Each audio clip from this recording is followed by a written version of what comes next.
Hello students, welcome back to our free tutorial YouTube channel. This is Nisha Pawar.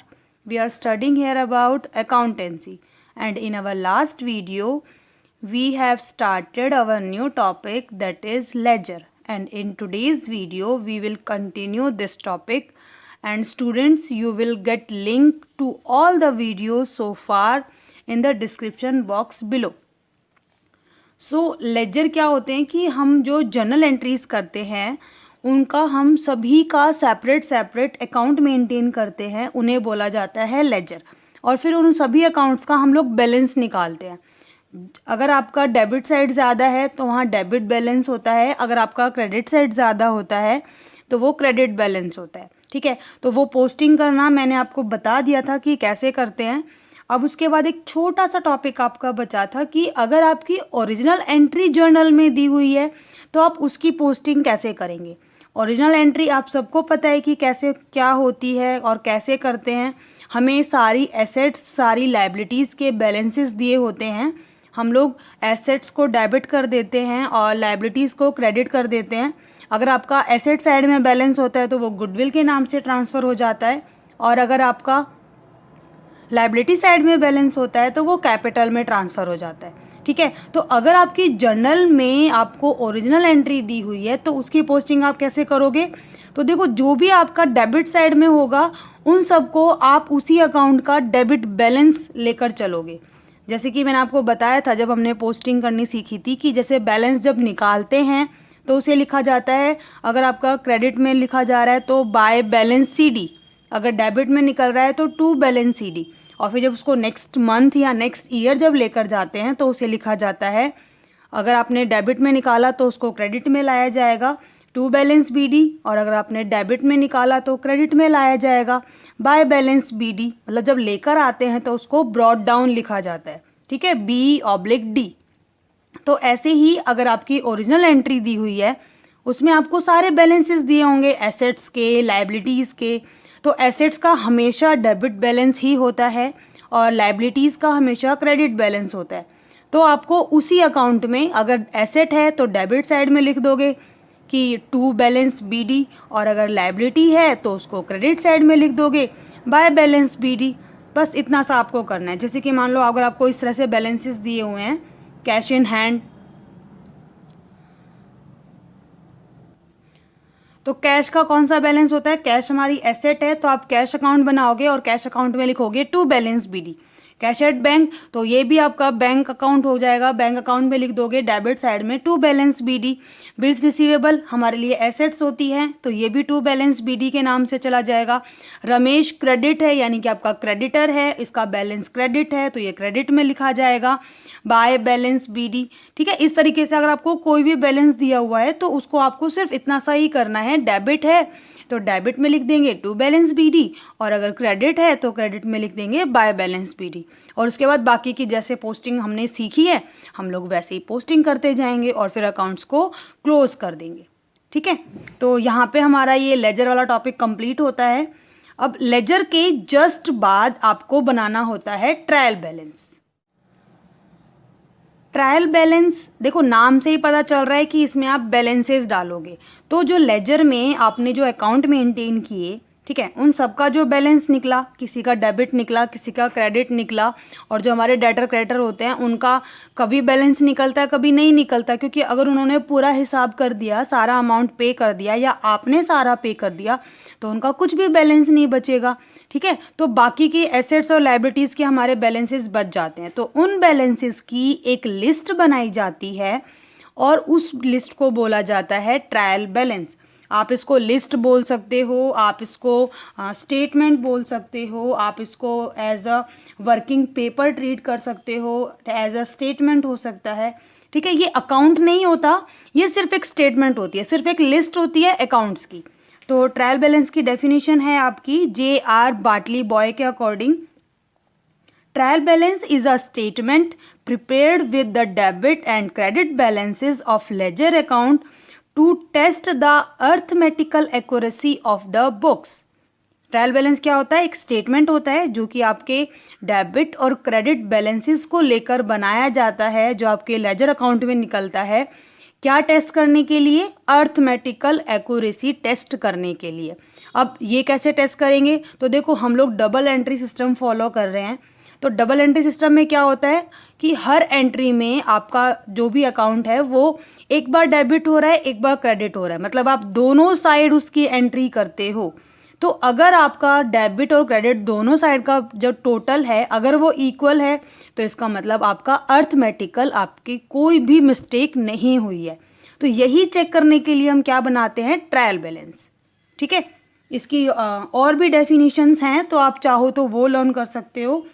जैसे according to quarter है कि trial balance is the list of debit and credit balances taken out from ledger. It also includes the balances of cash and bank taken from cash book. ठीक है, तो जो आपको better लगे आप वो लर्न कर सकते हो। उसके बाद हम इसके फीचर्स को डिस्कस कर रहे हैं।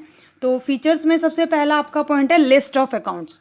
तो मैंने जस्ट अभी बताया कि ये आपका अकाउंट नहीं होता है, इसके अंदर सिर्फ और सिर्फ आप बैलेंसेस डालते हो जो भी आपके लेजर अकाउंट्स होते हैं उनका। ठीक है, इसे आप स्टेटमेंट बोल सकते हो, इसे आप as a working paper use कर सकते हो। ठीक है, उसके बाद सेकंड इसका पॉइंट है प्रिपेयर्ड एट एनी टाइम। तो देखो वैसे हमारा अकाउंटिंग ईयर 1 ईयर का होता है, हम सारे फाइनल अकाउंट अपने ईयर के एंड में ही बनाते हैं। ठीक है, और जैसे लेजर हुआ तो लेजर सबका बैलेंस आप ईयर एंड में ही निकालते हो, लेकिन ट्रायल बैलेंस का ऐसा नहीं होता। ट्रायल बैलेंस आप कभी भी बना सकते हो, आप हाफ ईयरली बना सकते हो, आप एवरी मंथ बना सकते हो, एवरी क्वार्टर बना सकते हो।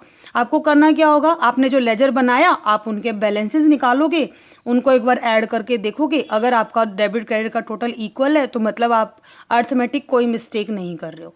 ठीक है, तो जस्ट फॉर चेकिंग आप ट्रायल बैलेंस कभी भी बना सकते हो। अदरवाइज ये हमेशा आपका जब ईयर एंड में जब आप फाइनल अकाउंट बनाओगे तो तभी बनाया जाता है। उसके बाद अर्थमेटिकल एक्यूरेसी, तो ये मैंने बताया कि ये किस लिए बनाया जाता है, ताकि आप अगर आपकी कोई अर्थमेटिक कोई मिस्टेक हुई है तो आप उसको सॉल्व कर सको। उसके बाद no conclusive proof of accuracy. तो देखो वैसे तो ये होता है कि आपकी अर्थमेटिकल कोई मिस्टेक नहीं रही है अगर आपका ट्रायल बैलेंस का डेबिट और क्रेडिट दोनों साइड का बैलेंस अगर इक्वल है, लेकिन फिर भी ना कुछ ऐसी एरर होती हैं जो इसके ना ही डेबिट पे इफेक्ट डालेंगी ना क्रेडिट पे इफेक्ट डालेंगी, मतलब उनके होने के बावजूद भी आपके ट्रायल बैलेंस का टोटल इक्वल आ सकता है। तो ऐसी कौन कौन सी एरर्स होती हैं तो वो हम नेक्स्ट वीडियो में डिस्कस करेंगे। बट ऐसी एरर होती हैं, मतलब आप 100% इसको नहीं कह सकते हो कि ट्रायल बैलेंस से आपकी 100% एक्यूरेसी निकल जाती है, हम ये चीज़ नहीं बोल सकते हैं। फिर भी कुछ ना कुछ ऐसी एरर्स होती हैं, जैसे कि फॉर एग्जांपल अगर आप किसी एरर कोई आपका ट्रांजैक्शन है आप उसको एंटर करना ही भूल गए, मतलब आपने कोई एंट्री नहीं की, ना ही आपने डेबिट में की ना क्रेडिट में की, तो इससे तो ट्रायल बैलेंस पे कोई फ़र्क नहीं पड़ेगा। जब एंट्री करना ही भूल गए तो क्या फ़र्क पड़ेगा? हाँ, तब फ़र्क पड़ सकता है कि आपने डेबिट में अमाउंट डाल दिया बट क्रेडिट में नहीं डाला, तो वहाँ आपका टोटल इक्वल नहीं आएगा। तो कुछ एरर ऐसी होती हैं जो डबल साइडेड एरर होती हैं, उनका इन पे कोई इफेक्ट नहीं पड़ता, उनका ट्रायल बैलेंस पे कोई इफेक्ट नहीं पड़ता। ठीक है, तो ये 100% एक्यूरेट भी नहीं होता है। इसके बाद इसके ऑब्जेक्टिव क्या हैं और इसकी नीड क्यों पड़ती है हमें बनाने के लिए। सबसे फर्स्ट आपका पॉइंट है टू असर्टेन अर्थमेटिकल एक्यूरेसी, मतलब वही है कि आपको अर्थमेटिक एक्यूरेसी पता चल जाती है इसके अकॉर्डिंग। सेकंड पॉइंट है to help in detection of errors, तो वही है अगर आपका टोटल इक्वल नहीं आया तो आपको पता चल जाएगा कि आपने कोई ना कोई एरर की है, फिर आप अपने अकाउंट्स फिर से चेक करोगे कि कहाँ पे हमने मिस्टेक की है। ठीक है, then third point is to obtain a summary of ledger account. यहाँ पे देखो अगर आपके पास बहुत सारे लेजर अकाउंट्स बने हैं तो आपको जब चेक करना पड़ेगा कि भाई किसका बैलेंस कितना है, तो आपको जाके पूरा लेजर अपना ढूंढना पड़ेगा। ठीक है, लेकिन यहाँ क्या होता है कि अगर आपने ट्रायल बैलेंस बनाया तो आपको एक लिस्ट मिल जाएगी, आपको प्रॉपर पता चल जाएगा भाई परचेज का इतना बैलेंस है, सेल्स का इतना बैलेंस है, परचेज रिटर्न का इतना है, कैश का इतना है, तो आपको सारी लिस्ट एक ही जगह मिल जाती है, तो ये उसमें आपकी हेल्प करता है। उसके बाद for the preparation of final account, अब ट्रायल बैलेंस के जस्ट बाद हम लोग फाइनल अकाउंट मेंटेन करते हैं हमारे, जैसे कि trading, P&L and balance sheet, तो वहाँ पे आप सीधा सीधा आपको अपनी लेजर, जर्नल वो देखने की ज़रूरत नहीं पड़ती है। आप सीधा ट्रायल बैलेंस के बेसिस पे ही डायरेक्ट अपने फाइनल अकाउंट मेंटेन कर सकते हो। तो ये आपकी फाइनल अकाउंट बनाने में भी हेल्प करता है। नाउ स्टूडेंट, ये हमारा फॉर्मेट होता है ट्रायल बैलेंस का। आपको यहाँ पे 4 कॉलम्स बनाने होते हैं। सबसे पहला कॉलम आपका होता है नेम ऑफ अकाउंट्स। यहाँ पे आप सारे अकाउंट्स के नेम्स डालोगे। लेजर फोलियो मीन्स जो लेजर में ये अकाउंट जो है किस पेज नंबर पे है, तो आपको वहाँ पे पेज नंबर मेंशन करना पड़ेगा। उसके बाद अगर आपका डेबिट बैलेंस है तो डेबिट में लिखा जाएगा, क्रेडिट बैलेंस है तो क्रेडिट में लिखा जाएगा। ठीक है। अब ट्रायल बैलेंस के बेसिस पे आपसे 2 टाइप्स के क्वेश्चंस पूछे जा सकते हैं। एक तो आपका हो सकता है कि आपको प्रॉपर लेजर्स दे दें सारे के सारे, आप उनको ट्रायल बैलेंस में कन्वर्ट करो। ठीक है। आपको लेजर प्रॉपर दिए हुए होंगे तो वहाँ पे आपको एग्जैक्टली पता चल जाएगा लेजर देख के कि कौन सा बैलेंस चल रहा है, भाई इसका डेबिट है कि क्रेडिट है।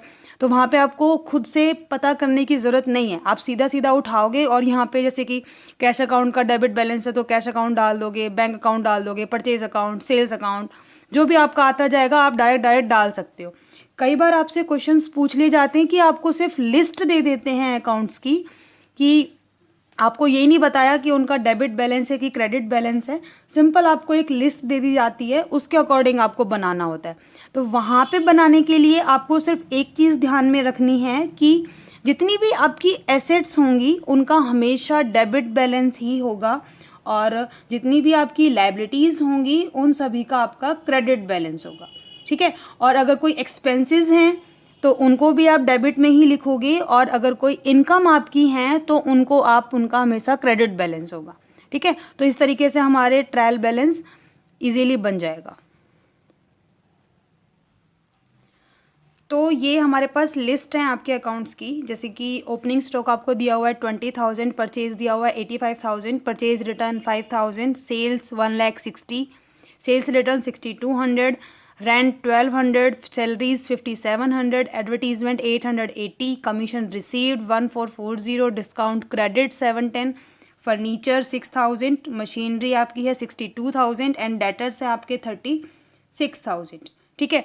तो देखो, अगर आपको इस तरीके से सारे बैलेंसेस दिए हुए हैं और फिर आपको बोला है कि आपको ट्रायल बैलेंस बनाना है, तो यहाँ पे आपको सिर्फ एक चीज़ चेक करनी है कि एसेट्स एंड एक्सपेंसेस का डेबिट बैलेंस होता है और लाइबिलिटीज़ एंड इनकम जो आपकी होंगी उनका हमेशा क्रेडिट बैलेंस होगा। तो ओपनिंग स्टॉक आपके लिए एसेट होती है तो इसको आप डेबिट में डालोगे। ठीक है। तो इस तरीके से हम लोग बनाते जाएंगे। जैसे कि सबसे फर्स्ट आपका पॉइंट है ओपनिंग स्टॉक, इसका बैलेंस है आपका 20,000, तो ये आप डेबिट में लिख दोगे 20,000। उसके बाद आपका परचेजेस है तो परचेजेस है आपका, ये भी डेबिट ही होगा। ठीक है। 85,000। उसके बाद परचेज रिटर्न, ये आपका इसका क्रेडिट बैलेंस होता है, ये आपका क्रेडिट में चला जाएगा 5,000 रुपीज़। उसके बाद सेल्स भी आपकी क्रेडिट होती है तो क्रेडिट में जाएगी 1,60,000। सेल्स रिटर्न का उल्टा जाएगा, ये डेबिट बैलेंस होता है इसका, तो ये 6,200 आपका आ जाएगा यहाँ पे।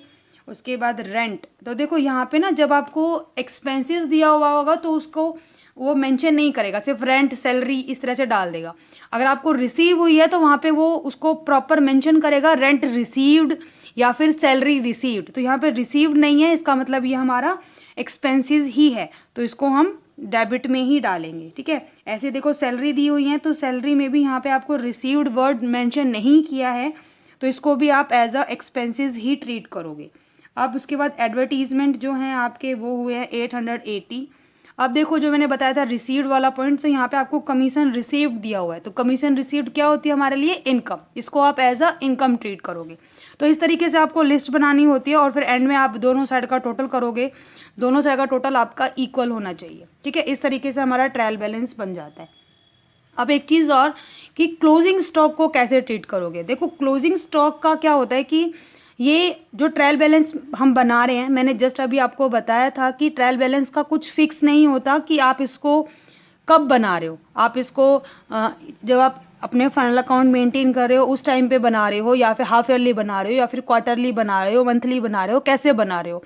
तो अब क्लोजिंग स्टॉक तो हमेशा रहेगा आपका, क्योंकि आपका स्टॉक जो है उसका बैलेंस आप निकालोगे जब ट्रायल बैलेंस बनाओगे। तो अगर आपके क्लोजिंग स्टॉक की आपने फाइनल एंट्री कर दी है, फाइनल एंट्री मीन्स जो है आपकी होती है closing account, closing stock account debit to purchase, आप जितना भी आपका स्टॉक बचता है उसको आप परचेज में ट्रांसफर कर देते हो, ठीक है। तो वो एंट्री आपकी जाती है ट्रेडिंग अकाउंट में। तो अगर आपने ट्रेडिंग में उसको एडजस्ट कर दिया है तो आप उसको ट्रायल बैलेंस में डालोगे। अगर आपने उसको अपने ट्रेडिंग में एडजस्ट नहीं किया है तो आप कभी भी ट्रायल बैलेंस में क्लोजिंग स्टॉक को नहीं डालोगे, ठीक है। इस चीज़ का ध्यान रखना है। मतलब आपको जब क्लोजिंग स्टॉक दिया जाएगा तो उसके ब्रैकेट में प्रॉपर मेंशन किया जाएगा नॉट एडजस्टेड, ठीक है। अगर आपको ये दिया हुआ है तो उसको आपको ट्रायल बैलेंस में नहीं लेना है। अगर ये वर्ड नहीं दिया हुआ, सिर्फ क्लोजिंग स्टॉक लिखा हुआ है, तो फिर उसको आप अपने ट्रायल बैलेंस में डालोगे, ठीक है। सिर्फ इस चीज़ का ध्यान रखना। सो स्टूडेंट, ये टॉपिक हमारा आज हम इतना ही कर रहे हैं आज की वीडियो में। सो हमारी नेक्स्ट वीडियो में हम लोग ट्रायल बैलेंस में ऐसी कौन कौन सी एरर्स होती हैं और उनको आप कैसे डिटेक्ट करोगे। मैंने बताया था कि कुछ एरर ऐसी होती हैं जो ट्रायल बैलेंस पे कोई इफेक्ट नहीं डालती है, जिनसे ट्रायल बैलेंस के टोटल पे कोई फ़र्क नहीं पड़ता है। तो वो कौन सी एरर होती हैं और ऐसी कौन सी एरर होती हैं जिनका ट्रायल बैलेंस पे इफेक्ट पड़ता है। तो जितनी भी इसकी एरर होती है हम उनके बारे में डिस्कस करेंगे हमारी नेक्स्ट वीडियो में। अगर आज वाले टॉपिक में आपको कोई भी डाउट है तो आप हमारे कमेंट सेक्शन में कमेंट करके पूछ सकते हैं। Thank you.